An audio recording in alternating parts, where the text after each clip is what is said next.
Okay, welcome back. This is the third rudder video. You will notice that about halfway through this video I do change the angle of the camera so it's a little bit easier to see. But in this video we're going to put everything back together, cleco all of the skins onto all of the ribs and spar, make sure they all fit. Then we'll take it all apart again and we'll dimple the skins and add the ribs to the skins towards the end of this video. So my girls say my videos are boring, so to make this one a little bit less boring I have a joke. So here you go. So do you guys know what one nut said to the other nut that he was chasing? He said, "I'm a cashew." Yeah, that's how fun these videos are, just so you know. So my friend Brad and I are still working on putting the skins on. You'll see us flip it over here in a little bit, and we'll put the other skin on, make sure everything fits. Make sure when you're deburring the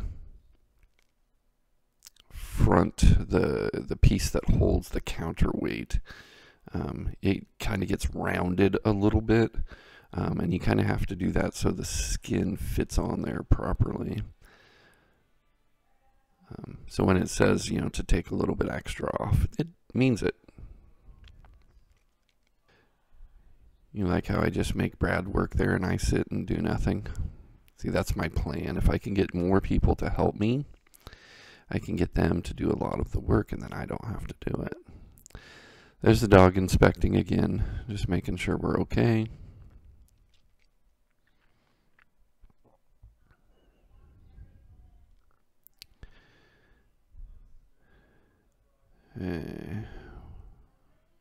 Making sure we get all of the ribs lined up underneath the skin there, making sure they fit the way they're supposed to fit.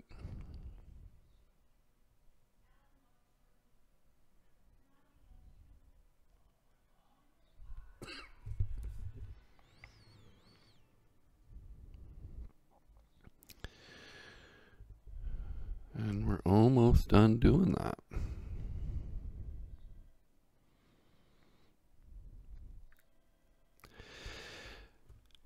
I do, oh, here's my wife and kids showing up. That's my daughter waving hi. But there we go. We have all of that put together, made sure it all fit together. And then this is me dimpling all of the skins using that DRDT2 dimpler. I have this sped up really, really fast because it took a little bit longer than what this video will show. But it's basically the same exact process for every single dimple you do. You line up the hole, you press the thing down, you make sure it goes down all the way, and it puts a perfect dimple in the skins. So that's pretty nice. So I do this for both skins. The plans tell you which ones to dimple and which ones not to dimple. You notice I have the tape on the skin there. That's so I didn't dimple the ones I wasn't supposed to.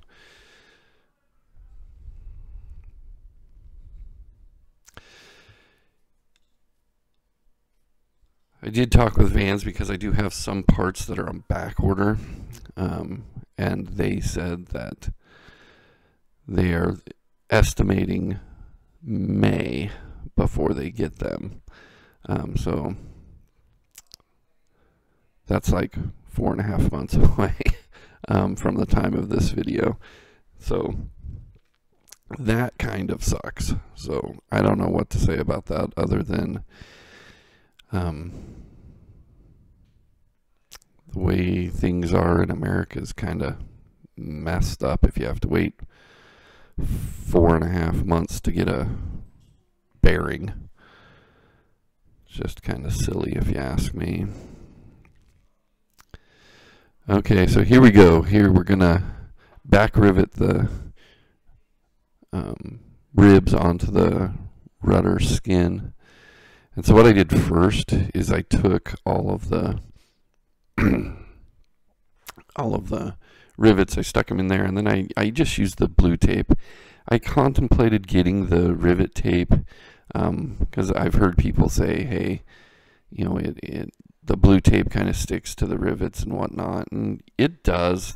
That's not a lie. I mean, the blue tape, once you back rivet those, it kind of gets stuck in the rivet, and it's hard to pull off. But I had the blue tape, and I didn't want to pay the money for the back rivet tape. So I wanted to see how it would work and what it would do, and it wasn't bad. I mean, yes, the blue tape kind of tore at each rivet, and you'll see us pull it off at some point. There you see me marking the back plate, the steel back plate that I'm going to rivet against. I set a little tape mark so I knew not to go past that, because I'd seen some videos of people that had gone a little bit further than their back plate and ended up ruining the skin, so I didn't want to do that. So I just used a little piece of tape that said, hey, stop here. Made sure, you know, with every rivet we kind of made sure that it was right and that I was still on the plate so I didn't ruin that stuff. So we went pretty slow here to begin with, but you'll see us speed up a little bit faster for the last half of this skin, and then the other skin we do pretty quick. I did mess up a couple of rivets, so you'll also see me drill those out at some point. So you'll notice we moved the back plate, but we didn't move our tape. That probably wasn't very smart of us, but you'll see us move it here for the next one. We'll line stuff up. We'll say, okay, where's the end? We'll do to that point, then we'll move it, and then finish the rest of that rib. The rudder's pretty interesting. It has a whole bunch of different skills that you kind of got to know that you'll practice be a little bit better with. So here you go. My friend Brad is measuring them, making sure I do them right. After a while, you kind of get used to what a good rivet looks like. So you only measure every, third or fourth one. And then after 100 of them, you only measure every 10th one. Because you can kind of tell. Oh, so this is interesting. So what happened is I was a little bit off on that back rivet there, and you saw me. What had happened is the rivet got caught between the little plastic piece on my rivet gun there, the little plastic piece that sits on the front of it. The rivet actually ended up between the steel part of the rivet gun and the plastic piece, and it got jammed up in there. And so what I had to do was kind of, bang it out, make sure it worked, and then, where it kind of messed up the little plastic piece, kind of straighten it out. I used my knife to kind of get the part of the rivet that got stuck up in there out. But once I did, it was fine. This is me drilling out I had a couple on this one. So we drilled them out. Thankfully, I was right in the middle of the rivet, and I didn't make the hole any bigger, so that was kind of nice. But it is nice to end up right in the middle of the rivet, and it pops out perfectly fine. It's kind of something you enjoy. It's like, oh man, I did that right, and you're like, oh, that's pretty cool. So this is us fixing those two rivets, putting in the rivet, and then going back to fixing that one, and then fixing that bottom one that we had messed up. Drilling out rivets is something you will get used to pretty quick because you do it a lot. I did notice that I made a mistake here.